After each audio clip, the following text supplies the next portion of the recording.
You guys are looking at Zoom. Oh, okay. Don't scare me. Oh, my bad. Okay, My bad. we're going live now. 3, 2, you're up. What up? What up? What up, man? What's up, man? How you doing? Good, man. I saw you earlier practicing.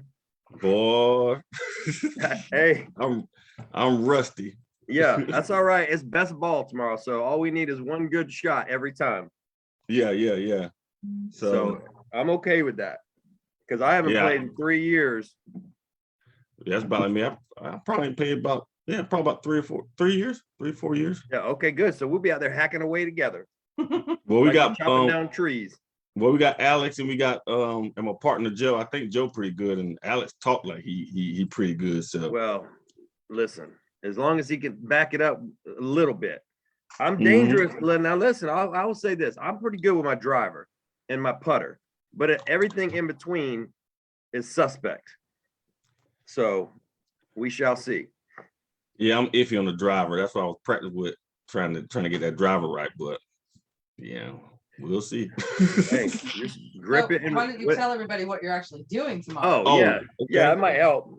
Yeah, so tomorrow we are going to support Florida Recovery Schools. They're having a fundraiser at a golf course. So we're going out there and support Miss Anna Reed. Shout out to Miss Anna Reed. Yeah, absolutely. And we're gonna go out there and just support them and have fun. And hopefully we don't get rained out. Hopefully, it said like at 10 o'clock it's supposed to rain. So for real? It was like 40%. So you know how that goes. Yeah, they said 80% yesterday. I haven't checked it today, so yeah, I was checking it earlier today. So, but I mean, hey, we still gonna show up. Show up and show out. That's how we do it. You know what I mean? But you know something, man, it's always good to support recovery. Absolutely. And we're gonna get out there, meet some people, and just show our love for recovery. Yeah. Well, and not even just that, but just hanging out with people in recovery. You know what I mean? It's not very often. A lot of times when me and you were together, it's in a professional setting. You know what I mean? Like, so it's few and far between sometimes that we get to actually hang out and just bond and hang out, and that's what it's about. Yes, sir. What's up, Chris? I see you. Chris Washington. That's my buddy right there. Glad you could join us. What do you call us? The dynamic duo? Right. Well, he ain't wrong. You know what I mean? Right. So what's going on, man? Man, it has been, we haven't been on here in a hot minute. Man, it's been an amazing couple weeks, man. And really ain't nothing happening. It's just been amazing. I don't know why. I can't put my finger on it, but man, it's just when things are going right in your life and heading in the right direction, and you can just feel it. You know what I mean? Like I said, there's nothing that's like I can put my finger on, or nothing that's actually physically happened. But I know in my head, I know in my heart that I'm right where I'm supposed to be. And it's just an amazing feeling to have. Yeah, man. And you have a sense of peace, Yeah, absolutely. And man, it shocks you. Like I always said, I said that I was in my office one day and I had an aha moment. I was like, man, I'm peaceful. Yeah, absolutely. And it does, and it's crazy because, like I said, so many times I feel like we look for these intangibles that are supposed to happen in our lives, right? Like there's supposed to be something in the physical sense that we get a new job, or we find some extra money in our bank account, or our stocks go up, or you know what I mean, like something like that makes you feel that way. But it's not that at all. You know what I mean? Not for me. I would love for just random money to show up in my bank account. Don't get me wrong. You know what I mean? It makes it easier to pay bills that way. But but I don't need that intangible. When you can feel that presence and be still in that moment, man, like that. That's a priceless thing. And it's great. Yeah. Listen, I've been, so me, I love Trent Shelton. Right. He started this series called Image. Mhm. And he's went through every letter. And I haven't gotten through every letter, but I didn't realize it was a series until after watching a couple of them, right? And I shared them Okay. with our peers. And man, it's just been a great week of recovery and these meetings. And I have a couple notes that I wrote down, and I just want to kind of drop them on you, because that man, I don't know his full story. I know he's a motivational speaker. I do know that. I know he's an ex-NFL player. Right.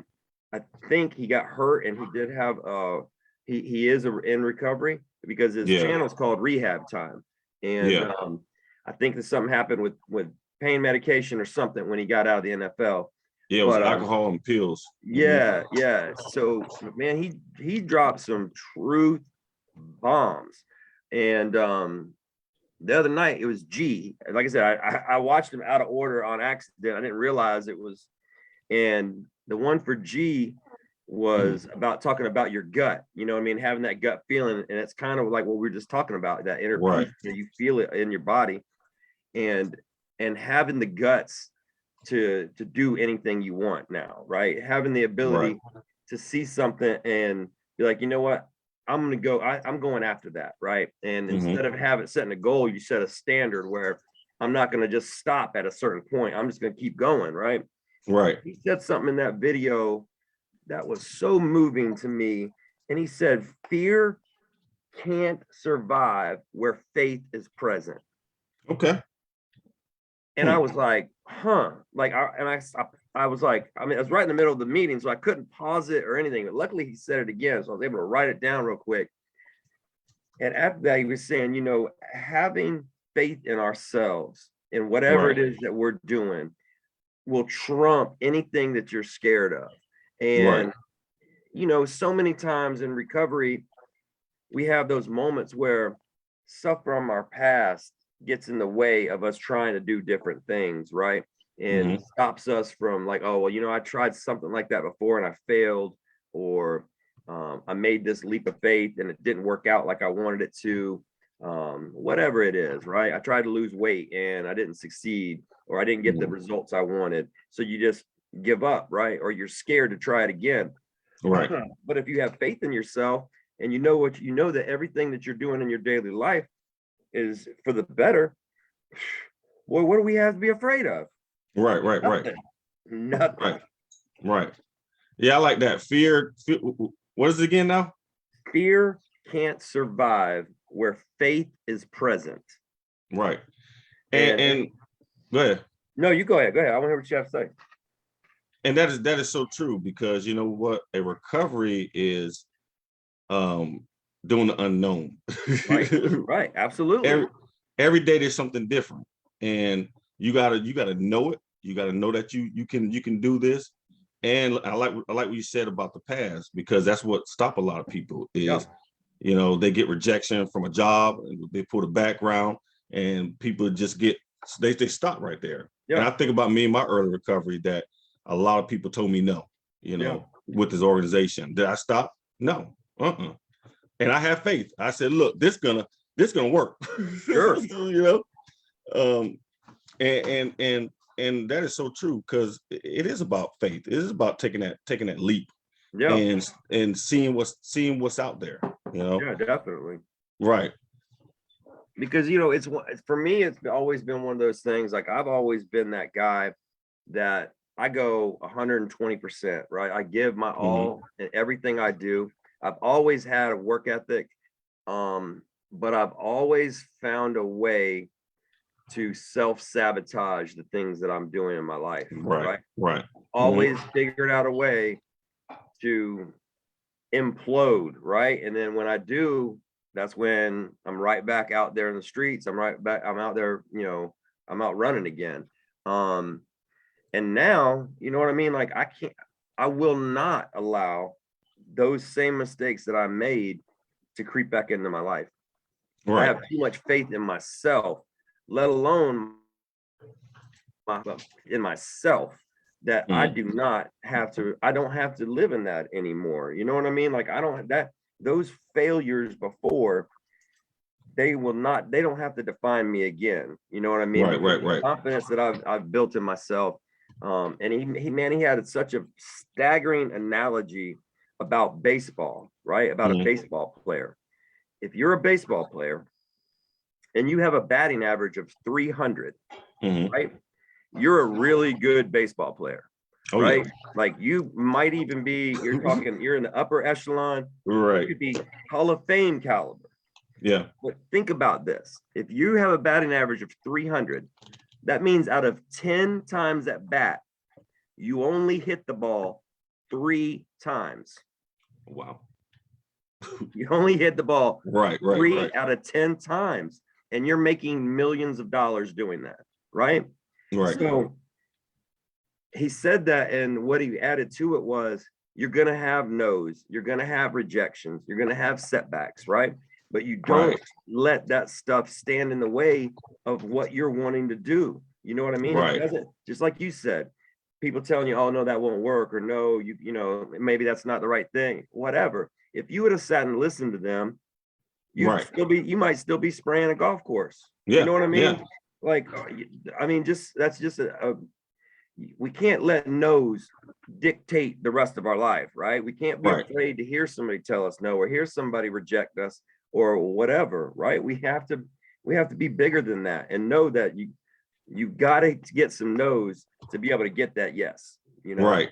But you said something, you gotta have faith in yourself. Absolutely. And Absolutely. that's with, and I'm gonna hit this hard. I'm gonna say this again. That's with talking. You know, look yourself in the mirror. Give yourself these affirmations, because you have to believe it. Because a lot of people don't believe that you can do this. Absolutely. And it start with you, okay? And rejection gonna happen. You know, Yep. rejection gonna happen. People that's not in recovery, they get rejection. They get All the no all the time. time. So and that should not stop you. Just keep on plugging. Yeah. Keep on plugging. Yeah. And that's probably one of, I mean, because there's a good handful that are really hard things to do in early recovery, right? Mhm. And that having faith in yourself comes with self-love, self-esteem, all that stuff. You know what I mean? Like, because Right. we've tore ourselves to the ground in our addiction, thinking we weren't good enough, that we'll never amount to nothing, that we can't have nothing, we won't be successful, we can't get into recovery. If we do, we're not going to be able to recover, because we're too messed up in the head, or whatever it is. And we psych our own selves out to think that we're less than, right? Right. Because of who we were in our addiction, right?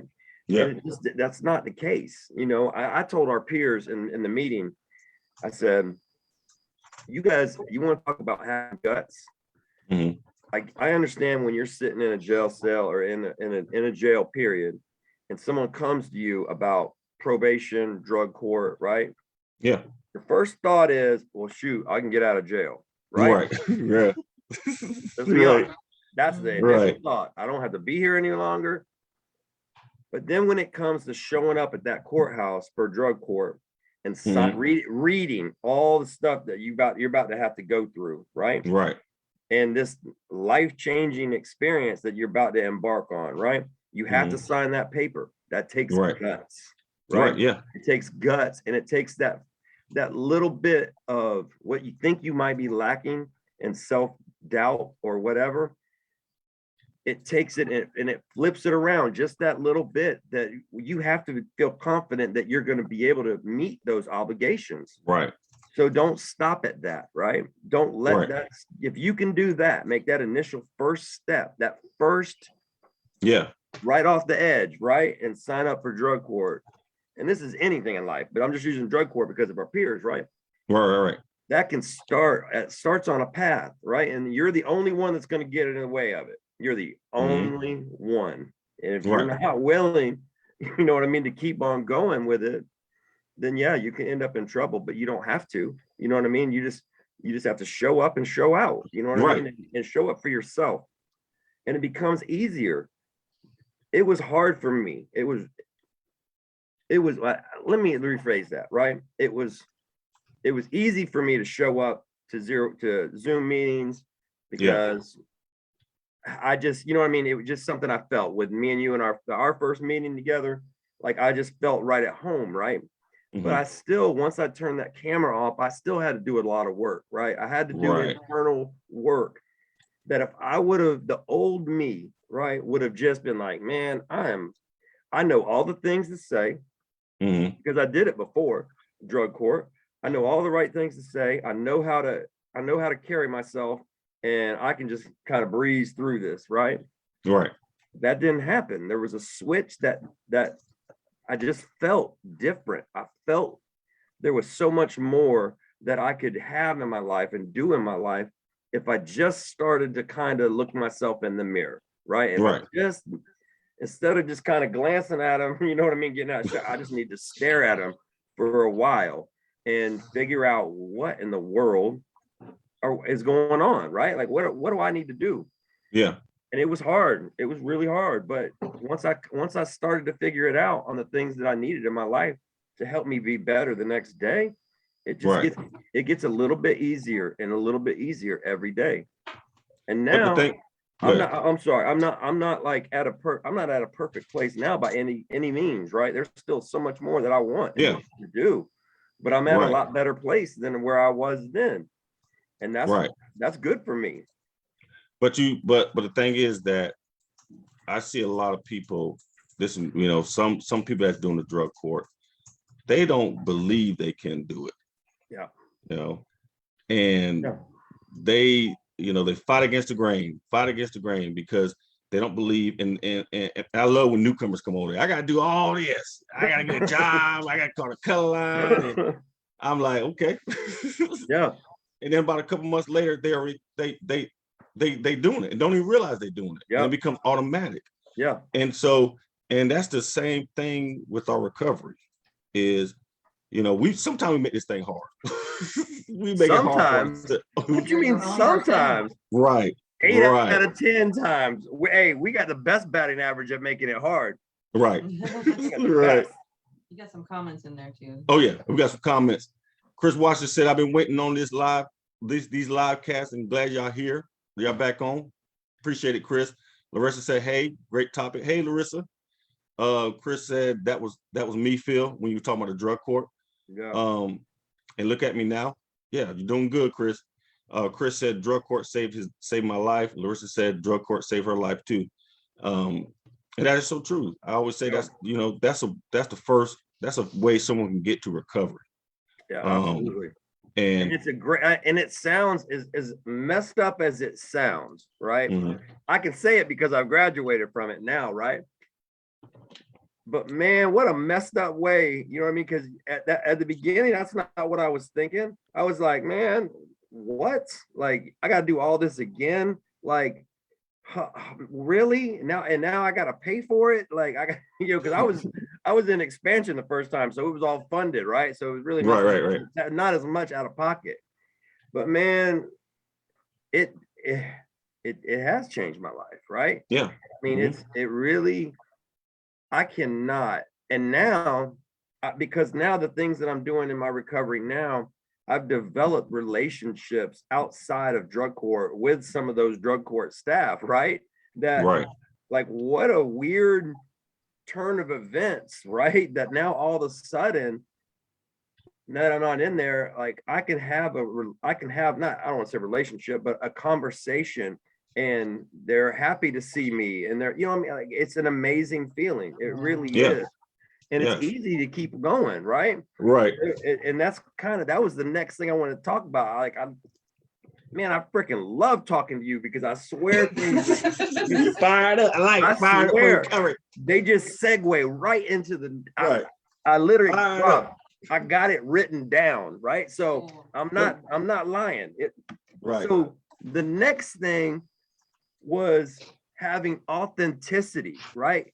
It was the A in image, having authenticity in your life, right? And being real and not faltering from that. Be who you are and be confident in that.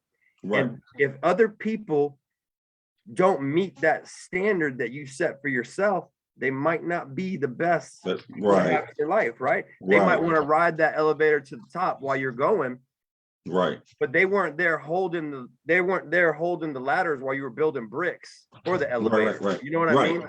And Right. he said in this video that I showed tonight, he said, let your confidence be so loud that you can't hear the negativity.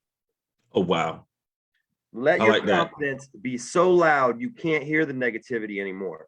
And that's why it's when you get out, when like Chris and Larissa knows too. Chris, he's still in drug court, right? Yeah. When you get out of drug court, I heard people talking about me. Not so much in recovery, but just other people in that on Facebook or my ex. You know what I mean? Right. Like, oh well, I've seen this before. You know what I mean? Like, now let's see what happens now that he's graduated drug court, right? And I've had the conversation with my parents, with my oldest daughter. You know, well, now that you're done with this, what are you going to do? Are you still going to do meetings? Like, and I can hear the negative undertones because they have seen it before, right? And they've seen me get done with it and that's it. Right. And then go back to your old life. I'm recovered out. You know what I mean? Like, I'm good now, you know. But I had to drown all that out, right? I could not let that stuff deter me. And that was from people that were close to me, right?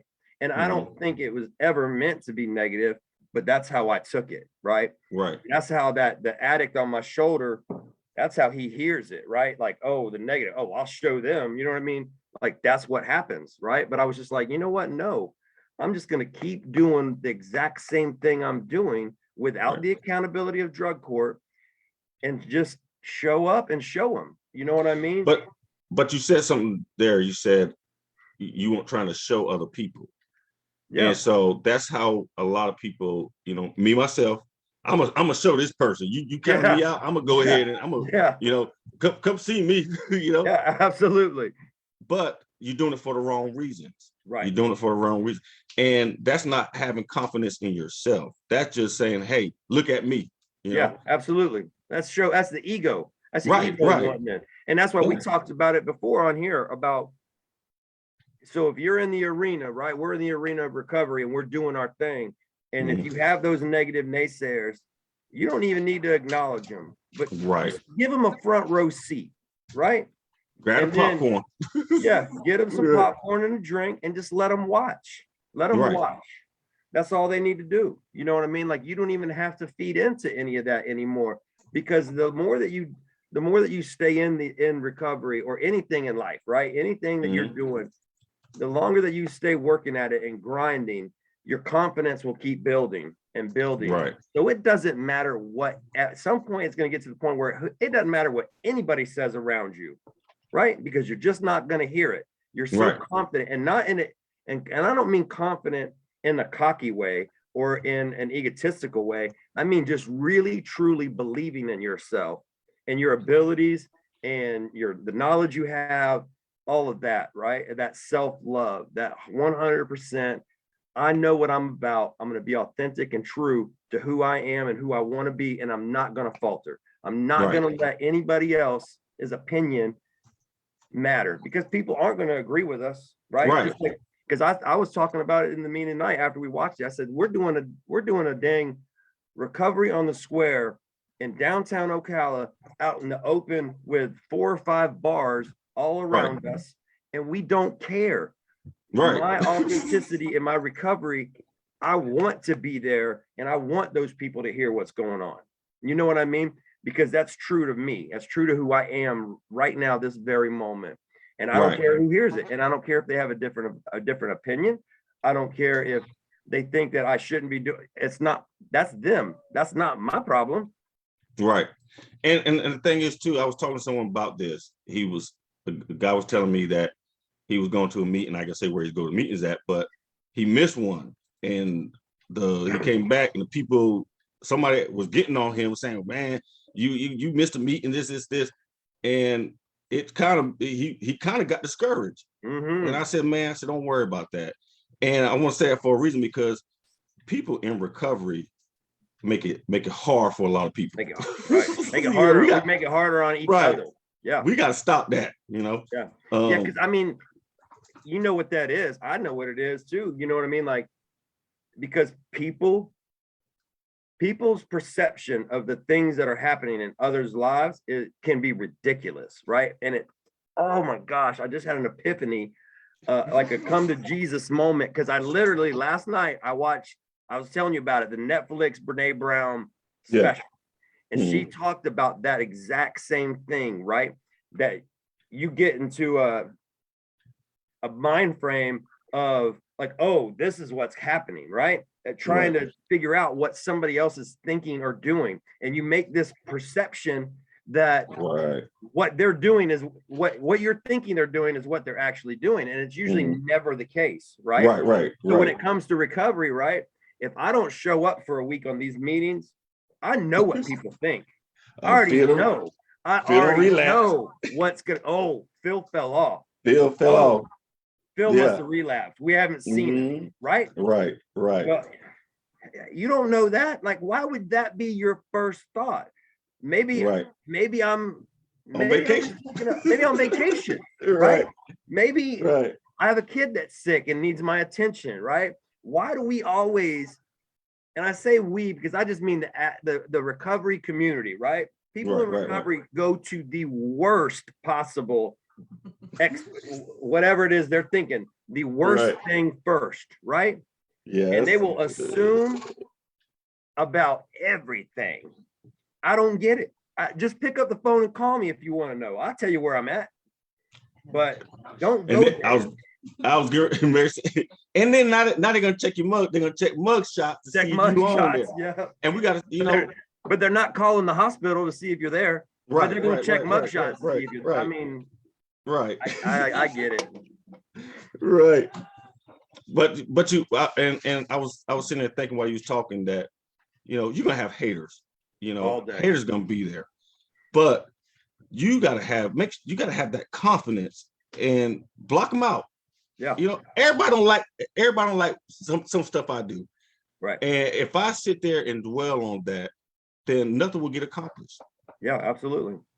So and early in my recovery, I had haters. I had people that said I'm not worthy to do this.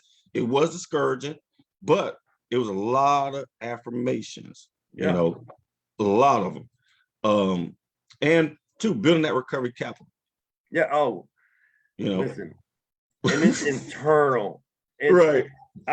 Listen, I've had so many conversations in the past 2 weeks. Like I said, the past 2 weeks have been amazing, right? Yeah. And I've had that conversation, right? And it wasn't so much on specifically recovery capital, but it was just on the games, right? The mental games, right? The self-care, the self-love, the being able to not care what anybody else thinks or says, right? Like that is not going to affect me today. And that's exactly what you're building is that recovery capital, right? To where you believe in yourself so much that negativity, it's not going to falter anything you're doing in your life. And that's difficult. That's because like, again, the old me, that was one of my biggest issues was negativity or failure, right? If I had people that were negative and didn't think I could do something, and then for some reason I didn't follow through, or I did fail at that, they were right. You know what I mean? I would self-pity, right. And they were right, and I shouldn't have done that. And the next thing you know, I'm back in the hole. You know what I mean? Like it's just that's how quick it happens. And but that get into people pleasing. Yeah. I say this a lot. You ain't gotta prove nothing to nobody. Nope. Nobody. It is human nature, though. It is human nature that you want to make people proud, right? You want people. You want people. I don't want to say that you want people to pat you on the back because I don't need anybody. I don't say I don't want it. Everybody wants recognition or, oh, you're doing a great job, but I don't need that to keep me going in my life. I can do it myself. Right. And I'm the best at it. I give the greatest pats on the back to myself. You know what I mean? Like bake your own cake. Yeah, I can bake my own celebrate. Cake. But for me, that's what it's all about. I don't need that validation from anyone else telling me that I'm doing a good job, right? Because I know in my heart of hearts and in my head of head, I know that I'm doing what I'm supposed to be doing. Right. You know what I mean? Like, and I do have people in my life now that if for some reason they feel that something's off, they'll, hey, everything okay? Are you good? You know what I mean? If you're not good, let me know. I'll brush some shoulders off and figure out what we got to do. Right. And that comes with having the right people on your team. Absolutely. You know, because having the right people, they're gonna invest in you. They're gonna tell you when you're doing something wrong. They're gonna celebrate you. You know, hey, good job, Rob. I had people call me, hey man, you know, I heard about you, man. Congratulations. Good. And that and that builds me up. You know, yeah, absolutely. But before they call me, I'm already celebrating myself. You know? I'm already doing it. Yeah, right. So we got some comments. Spacer said that's really is an amazing feeling. Hey, what's going on, Spacer? Sue Ellen Walters said good stuff. How you doing, Miss Sue? Somebody said don't measure your recovery using someone else's yardstick. That's right. Oh, that was Mary. That was good job, Mary. Because and two is, so we get to looking at other people's recovery, absolutely, comparing ourselves. You know, I don't. You know, I'm not this far, and other person got this, another person. Now stop it. Yeah, ain't gonna do you no good. Ain't gonna do you no good. Their program's completely different than your program. Right. Just worry about you. You know. Right. And that's so. So Trent Shelton in these videos has had the same shirt on, and it says "Live it, breathe it, be it." Right. And that's, to me, the epitome kind of where this is going, right? Like, yeah, you have to live in it. You have to breathe in it, right? Don't get overwhelmed. Just sit and breathe, and then just be it. Yeah, be what you say you are. Right. Be who you say you are. Do what you say you're gonna do. Follow through. Show up, and you know what? Be bold with it. Be bold in the things that you're doing in your life, right? Take chances, take risks. Don't let no deter you. Don't let not getting the job keep you from looking for maybe a better job, right? Don't let any of that stuff get in the way of you being it. Be it for yourself. Like, how simple does that sound, right? Live it, breathe it, be it. It sounds super simple, right? But it can be very difficult to get to those points. But man, once you do, as long as you're willing to put in that dang work, man, it's going like and I say recovery got to be in everything. Everything. In you gotta have a job, it's gotta be, you know, it gotta be everything. And that's and I love that we said live it, breathe it, and what else you said? Live it, breathe it, and be it. Be it. Be it. And like Nike, just do it. And just do it. Like I was talking to somebody the other day, and I haven't used this term in a while, but I said that this recovery thing, it is a simple program for ridiculously complicated people, right? We will overcomplicate everything, every aspect of the things that we're doing because we don't feel comfortable, right? Because we're uncomfortable doing these things, right? But that's the best part about it, is being uncomfortable and just living through it, right? Being able to stop and breathe and go, okay, I'm uncomfortable, but I'm doing this, right? And be in the moment, right? That's all you can do. Like, you cannot change the outcome to fit your narrative, right? It does not work that way. You're right. The outcome is going to be whatever the outcome that you work for, right? That you work to. You can't just in your head be like, okay, this is, you know what I mean? It doesn't work that way. I wish it did, because neither one of us would be sitting here. We'd be on an island in Costa Rica. You know what I mean? Bahamas. Yeah, because we're like, oh, the narrative is we got millions of dollars. Thanks. See you guys later. You know, it doesn't work that way. We got to work for that $1 million. You got to put in that work. Right. Man, fired up, bro. I ain't gonna lie to you. I see that. I love it. We got some more people that commented. Aspasia says self affirmation is huge. retraining the mind is so important. There you go. Mhm. And that's what you have to do is Yep. you got to change those negative thoughts of how you feel about a situation, about yourself, and turn to positive. Right. Tiffany Harshman said, I started recovery with Dan on December 15. I was a people pleaser, but through my recovery, I'm only worried about me, myself, and I. Of course, Dan, but I worry about me now rather than others. Thank you, Tiffany. And that's a good point, man. Yeah. Especially being married, right? Being Right. married and being in recovery together, as much as you want to be on that journey together, there has to be some separation, right? Because it's not selfish. It's not selfish to want to take care of yourself and make sure that you're good. Because Right. you can't ever, and I've said this before, it's not selfish to want to become selfless, right? Like, but you have to be selfish to eventually get there. And then, right. And that's the only way you're going to be able to do it at first, right? And then once you get to a point in your new relationship, because that's honestly what it is, right? It's going to be a new relationship in recovery. And you both have to figure out, be selfish with it at first to be able to come together to be selfless together and be a unified couple in recovery. And that's a powerful thing, man. That is powerful. Shout out to Tiffany Harshman and Dan. I ain't seen Dan in a while. Yeah, I ain't seen Dan in a while. Right. I just realized who I think. Dan. Yeah. I ain't seen him in a while. And two, on that couple thing too, is that, you know, you got to be on the same page. You know, you got to be on the same page, and got to be true. You know, and you gotta keep each other in it. You know, give each other affirmations. You doing good, honey. You know, proud of you. You know. Yeah, and also don't. And that's the other thing too. Like, and this is in any relationship, right? Mm-hmm. It's so easy to point the finger. Oh yeah. Right. And it's so hard to turn it around and point it back at you. You don't want to do that, right? Right. So, Mary, I ain't saying nothing.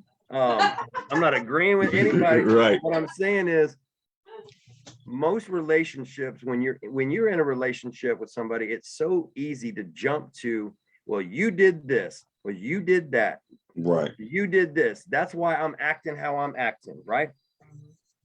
You know, just like I know, and even Mary knows what I'm saying is true, right? Yeah. Because we all, as human beings, have done that at one point or another in a relationship. We've done it. Yeah. It happens. Right. Now, add recovery on top of that, right? Not just a relationship, but now you're adding new into recovery.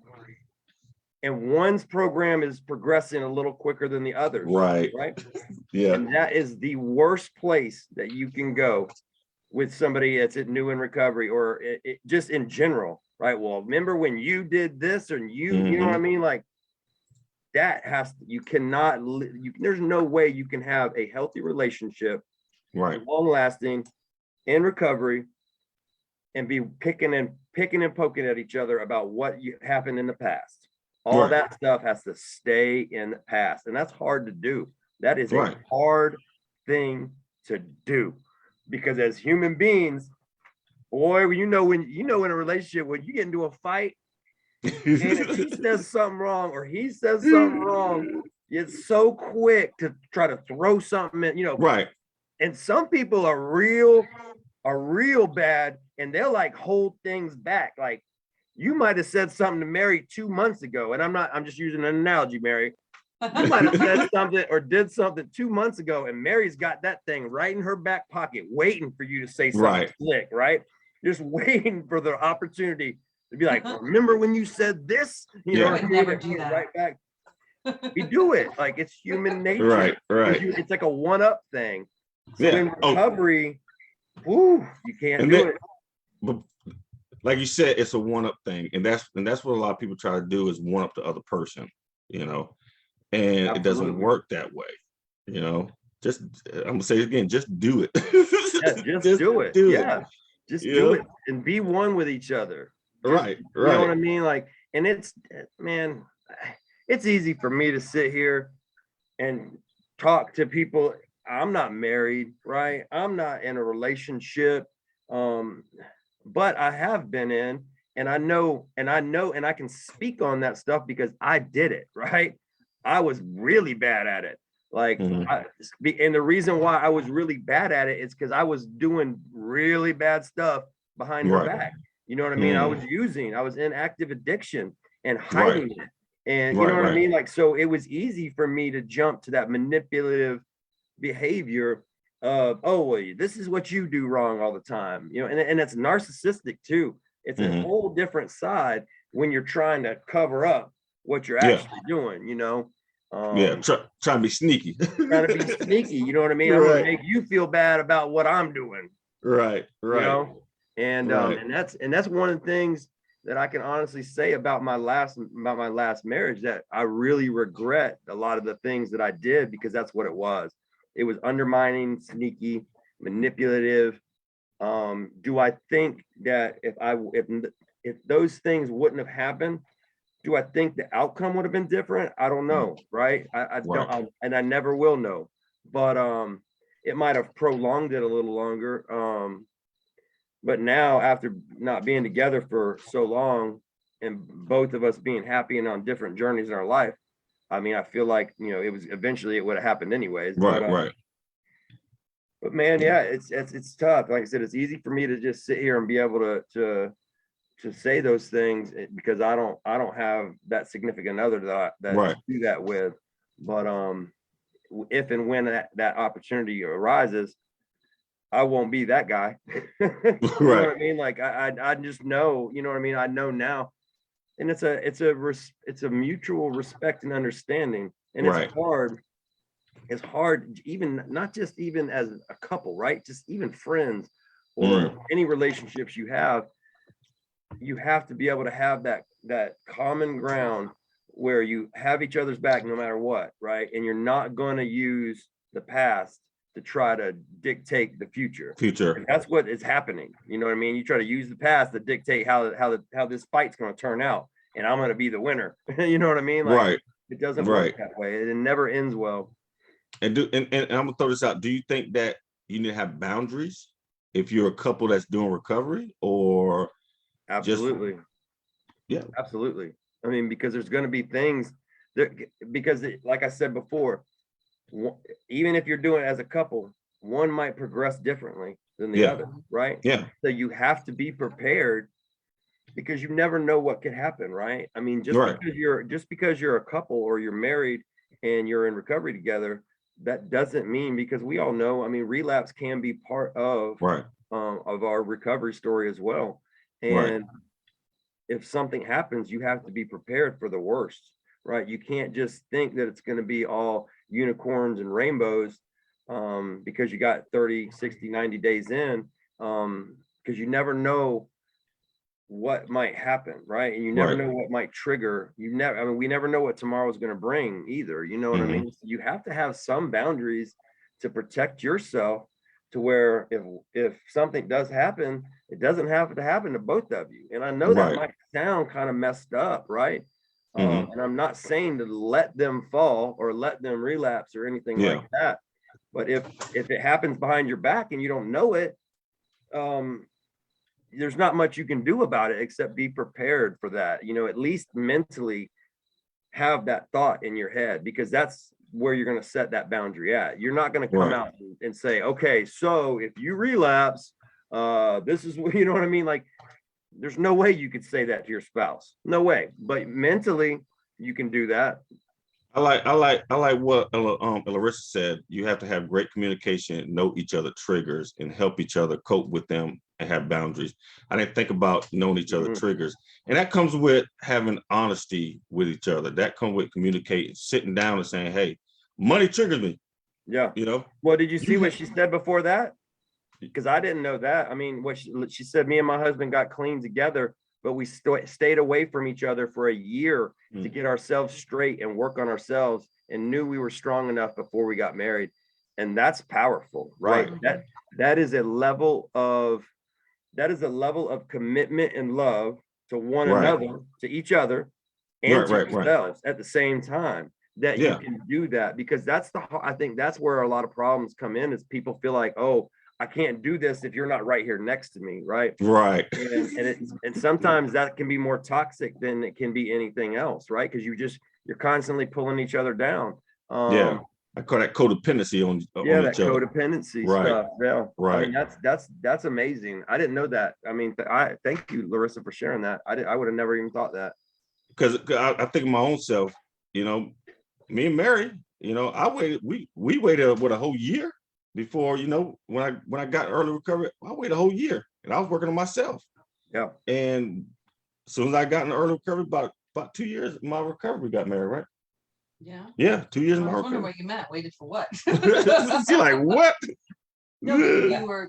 There was also 7 months at the spa. too, Right, that right. At the Really. spa. Yeah, that Yeah. The spa. spa. Right. That spa. That's 7 months as well. And that's crazy. You know, I mean, that's a tough thing to do, right? I mean, it's stuff like, I'm 2 years, right? But I mean, I can't sit here and say that, you know, I'm not looking for that next chapter in my life, right? Right. I feel like I'm at a place where I'm ready for that, right? Or at least I think that I'm ready for that. I could be completely wrong, but it's just something that I have to explore, right? I have to, and not be afraid to be rejected or hurt or Right.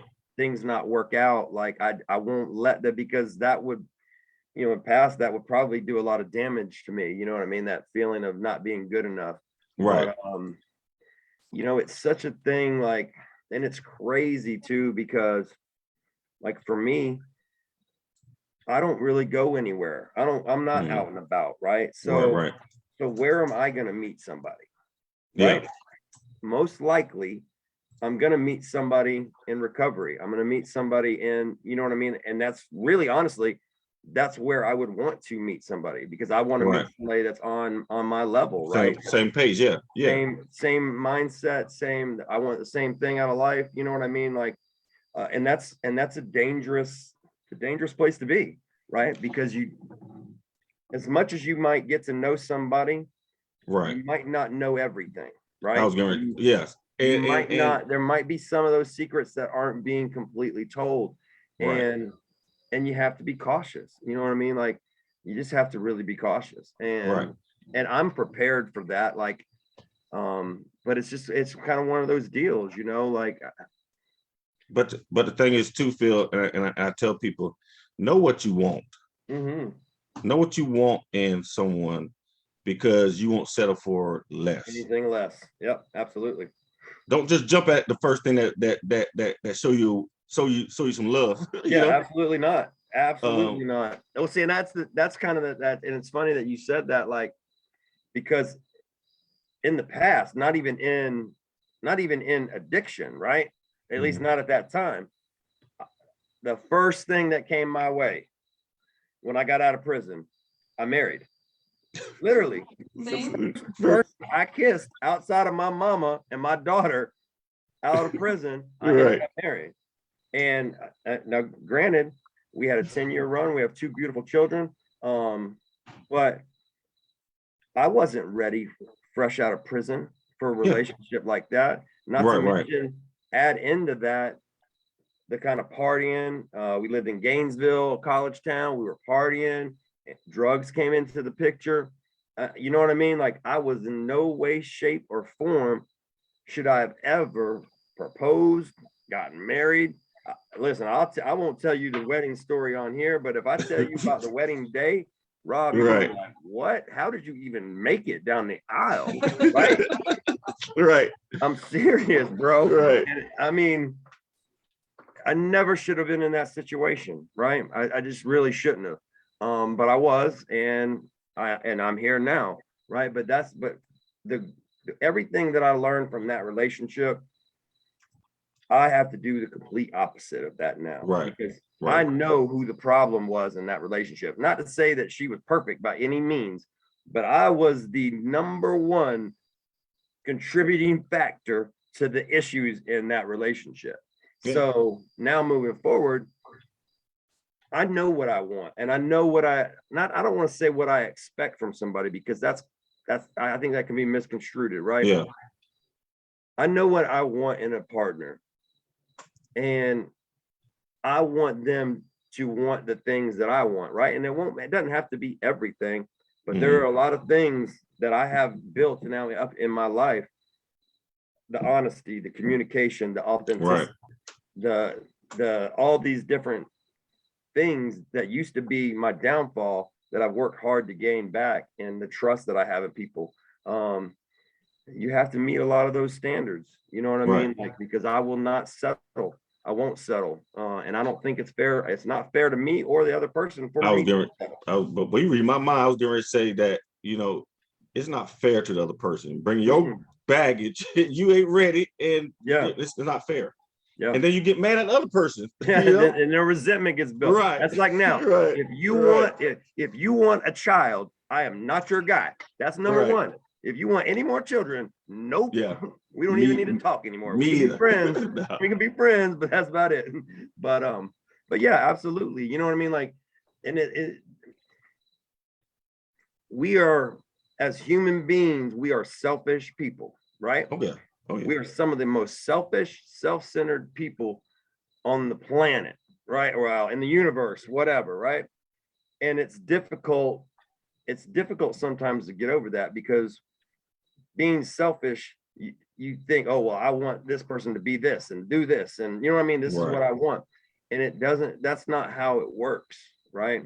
That's not how you create a good relationship with anybody, be it friends or romantic, friends, work, nothing. It will never work how you think it's going to if you're doing it from a selfish state of mind, right? If you're looking, oh, I just want this person for the, you know, because they got this, that, you know, that's selfish, right? Right. You have to be able to, like, what do they want as well? You know what I mean? Right. So like, it's I mean, sometimes we don't think about the other person. No, it's all about me. A lot of times we don't. It's what am I going to gain out of this relationship, right? Yeah. And as men, this is what I want. You know what I mean? Like, right. That's not it either. You know what I mean? Like, I mean, and that's just, as a guy, I mean, I'm honest, like, come on, that's the first thing we want. I mean, that's, come on. But it's more, but it's more to it. And try to say that, oh, I'm looking for somebody with a great brain, and no, you know what I mean? Like, no, like, right. You cannot be, you don't have to be smart, but there are a couple other things that, you know what I mean? Like that, and that is selfish, right? And women do it too in different ways, but there are selfish things that you want to pick out in a partner or somebody. But it can't just always be that, right? It has to eventually turn into, well, what do you want out of this? Or what do you want to happen? Or, you know what I mean? Like it's that give and take, that communication, all these different things, the honesty. That's the number one thing for me in my recovery, is honesty. And I will not settle when it comes to finding somebody to be in my life. That if you can't be honest with me about anything and everything, like I can be with you. But you gotta be honest with yourself first. Absolutely. That's the main thing, you know. And I like Larissa said, you can't base your recovery on a relationship. Nope. That's a mouthful. That's a mouthful. But she's right. She's 100% right? Because depending on what you're doing, right, where I'm at in my recovery might not match up with somebody else's. You know what I mean? So if I base my recovery on my next relationship, I'm doomed from the start, right? Because everybody recovers differently. Yeah.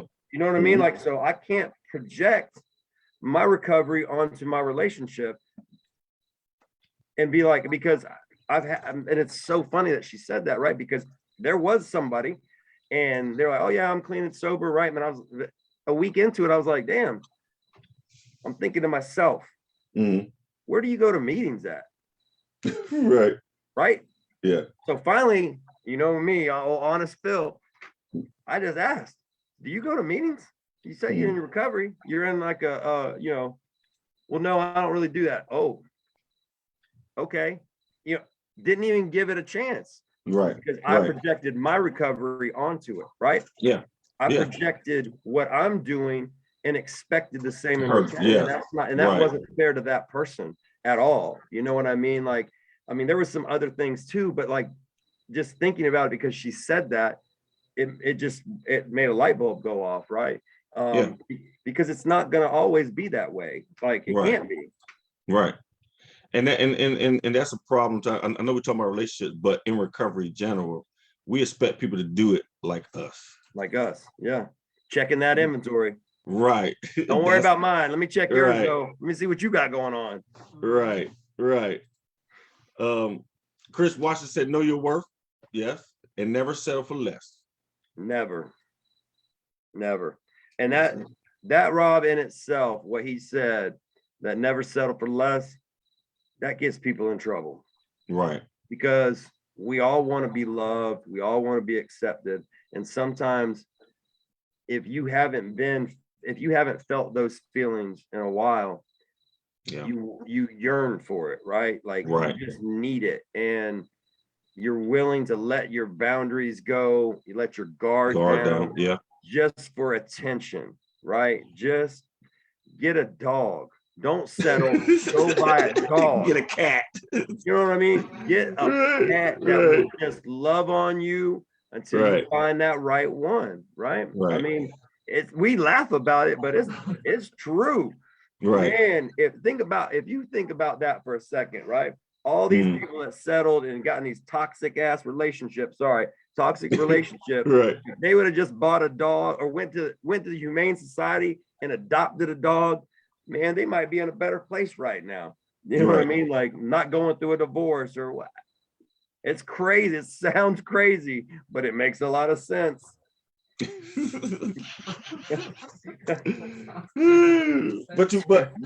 but you fired up tonight. Well, I'm sitting back riding shotgun. I told you, man. I told you earlier. I was ready.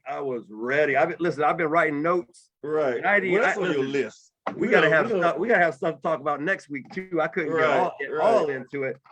Right. Man, listen, and I tell you, Rob, if you go on YouTube and you have the time, I know you're busy.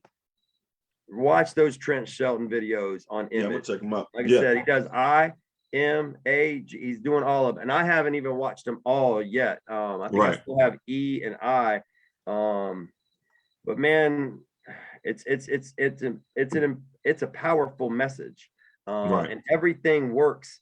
And that's why I like that guy so much, because it's not all like just recovery. Yeah. It's things that life. you can use in life in general. You know? And the same thing, like, and I implore anybody that's watching this to watch that Brene Brown special on Netflix. I wish I could remember the damn of it, but just type in Brene Brown on Netflix and it'll pop up. I guarantee it. And I watched it last night, and it was one of the most powerful hour and a halves that I've seen in a long time. She just, man, there's something about that lady, the way that she thinks and the things that she says are there. She knows her audience, right? Right. She's a graduate professor originally, and did all that shame and vulnerability studies with people, but now she does the speaking part of it. So, you know, that knowing your audience, and kind of she dumbs it down so we understand exactly what she's talking about, and it's just powerful, man. It's really powerful. Call to courage? Is it a call to courage? Yes, a call to courage. Call to courage. Yep, that's one. The call to courage. So if you're listening, please check out Brene Brown. And because Mary's gonna put a link in it, because you know something, I love her when she talk about vulnerability, you know. And that's something too in a relationship, in a marriage or wherever. You gotta be vulnerable. Yeah, absolutely. You know? Let them see those, let your significant other see the flaws in you. Yeah, absolutely. And don't put up the defense mechanism. I can't show weakness in front of you. That's what vulnerability is. It's not. Vulnerability is courageous. Yeah. It's courage. That's what being vulnerable is. It's you're being courageous by letting that guard down and letting people in. As long as you are, especially in recovery, right? So as long as you're working on you and you're being your best you need to be vulnerable as well. You have to be able to let people in, because if you're doing the things that you're supposed to be doing, once you let them in, you can find, you know how far to keep them. You know what I mean? Right. If you can really let them 100% in, or if you need to maybe keep them back a little bit, you'll find that out because you're doing what's best for you on a daily basis, you know? Right. But man, it's just, if you can't do that, right? If you have a hard time being vulnerable, it's, man, you just got to figure out a way. I mean, I wish I had the answers, you know what I mean? Like, but it's one of those things. Everyone's different. What's worked for me won't work for everybody else on being vulnerable. It's kind of fallen. I started it with honesty, right? And it's worked its way into vulnerability, and then letting go of the shame for me to be vulnerable. And now I'm at a place where listen, you ask me a question, I'll tell you no lie. And you know what I mean? Right. It's just that simple. You know what I mean? Right. And for me, that's my way of letting people into me. You know what I mean? And if you want to use it against me, go ahead. I've done enough damage to myself. What do you think you're gonna do? You know what I mean? Like, I'm not gonna. You can't use my stuff against me. I've already done that. You know what I mean? So because that's the biggest fear of people being vulnerable, is that they're going to be vulnerable with somebody and it's going to be manipulated or used against them in a relationship or whatever, thrown back in your face. You know what I mean? Like, and you can't live your life like that. You can't live your life worried about what everybody else is going to say or think. Like, it's just, that's not a good place to be. Like, dependent on others' opinions.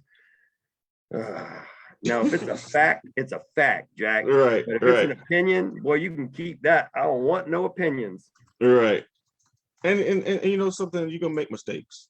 You know, and know that you're gonna do that. Yep. You know, and when I say recovery is not about perfection, but progress. Absolutely. Right. We're no one's perfect. All right. And then when you do make mistakes, reach out to somebody. Hey, you know, man, yesterday I didn't get this right. Hey, brush it off. Just gotta brush it off. Yeah. That's the biggest. I think that's probably one of the biggest issues when they fall down, right? Is that weight. And that's what it is. It's a weight on your shoulders that you can't get back up, right? But listen, if I ain't falling in a 6 feet deep hole, I can get back up. Right. I'm 5'7.5". I like to say 5'8". Well, you short. Okay. Don't listen. Why you got to call me out on there? Listen, people were getting ready to go measure and figure out exactly how tall I was. I think I'm 5'8", but I'm getting older. So you get older, you get shorter. That's how it works. Is that how it works? I can't get out of a 6 feet hole. Not without a ladder. Right. So if I don't, as long as I just fall down to the ground, I'm gonna get back up. I'm gonna get back up every single time. You know what I mean? And that's man. Once you can figure that part out, that anything that knocks you down, all you have to do is stand back up. Man, that's a keep on moving. Just keep it going. You know, get up, brush your shoulders off, and get back in that thing. Yeah. It sounds super simple, doesn't it? Right. Again, super simple program for ridiculously complicated individuals. I like that. But look, man, hey, it's already 9:09. Yeah, we got to get up early. But look, hey, I appreciate, man. I'm glad we did this tonight because me too. Man, we ain't done it 2 weeks. Well, I mean, I've done it once in 2 weeks. Right. You were driving. I was on the road. You definitely did not need to be on there. Right. Love you too, Chris. I appreciate you, brother. Hey, if whoever watching, you want us to talk about something, drop us a comment, drop us a message. If you got a topic, and we'll talk about it. You know, I'm proud of everybody that's watching this. Man, I tell you what, it made my heart just really, really, like, man, I don't even know how to explain it, but to see all these different names and comments, it's humbling, number one, you know what I mean? Because that's why we're doing this, right? And we're not doing, I take that back. We're not doing it for views and stuff like that. But to have people come on and listen to what we're saying or talking about and chiming in, that's what it's all about, you know? Yeah, I appreciate y'all, you know, because you could be somewhere else, but I appreciate Absolutely. I mean, it's Friday night. Right. It's Friday night. Right. Doing anything, and you're here with us. Right. Chris said, don't make us wait like that no more. I got you, brother. Yeah, we got you, buddy. All right. Tiffany said, you know what we should do? I'm just thinking because of that comment, man, we need to get somebody on. We need to get somebody to come on here with us that maybe is a little bit newer into recovery. Yeah, I love that. Yeah. So You know if you're what I out mean? there, if you're new to recovery, come and join us. Yeah. You know? Don't be scared. I think that's a man, because you know, if you think about it, I don't know if it was the same for you or not. This time, not as much, right? This time in starting in recovery, not as much. But man, all them other times starting in recovery and having to talk or having to somebody saying something to me at a meeting or wherever, like I didn't want to say nothing. Oh yeah. Let alone I was like that with two handsome individuals like ourselves. But right. man, if you can get somebody to come on here, I just think it'd be good to hear some of their struggles and you know what I mean, the things that they're going through. I mean, that's just me. But yeah, but I was like that too in early recovery. Check out our old videos from 2017. I was scared. And I was I was telling my story. I was timid. I'm standing like this. Standing like this. Yeah. Yeah, didn't want to look directly at the camera. Right. Right. Right. Hey, you thought maybe 100 people were watching you do that, huh? Right. I think we had 4 views. Yeah. That's crazy. Man. That's but man, hey, right. Hey, but man, this was good. Great topics, man. We fired up, and we're gonna be fired up tomorrow, and we're gonna have something to talk about next week. How tomorrow goes. So stay tuned. Yeah, find out how many trees we damaged at the golf course, hitting our golf balls into them. Right. What's up, Amy? How are you? I ain't heard from you in a while. Good to see you. Man, I haven't. Man, I think Amy, if that's the right Amy, I think she worked at Carrabba's. Oh yeah, yeah.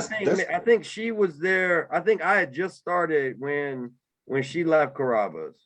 But yeah, I know. I just knew the name. Good to see you, Amy. Glad you tuned in with us. Good. All right. Well, man. She said she's good. All right. Cool. Well, you gotta drop on by and say hello someday. I guess that's it. That's a wrap. That's a wrap. Another one down, man. Another one down. All right. All right. Say good night. Hey. See you next week. Good night. Peace. Backing up them deuces. You can't see my deuces. Yeah, I can. I can see them. I was in the fire. Hey, as long as you do them right here in front. There you go. You put them over here to the side. They lost.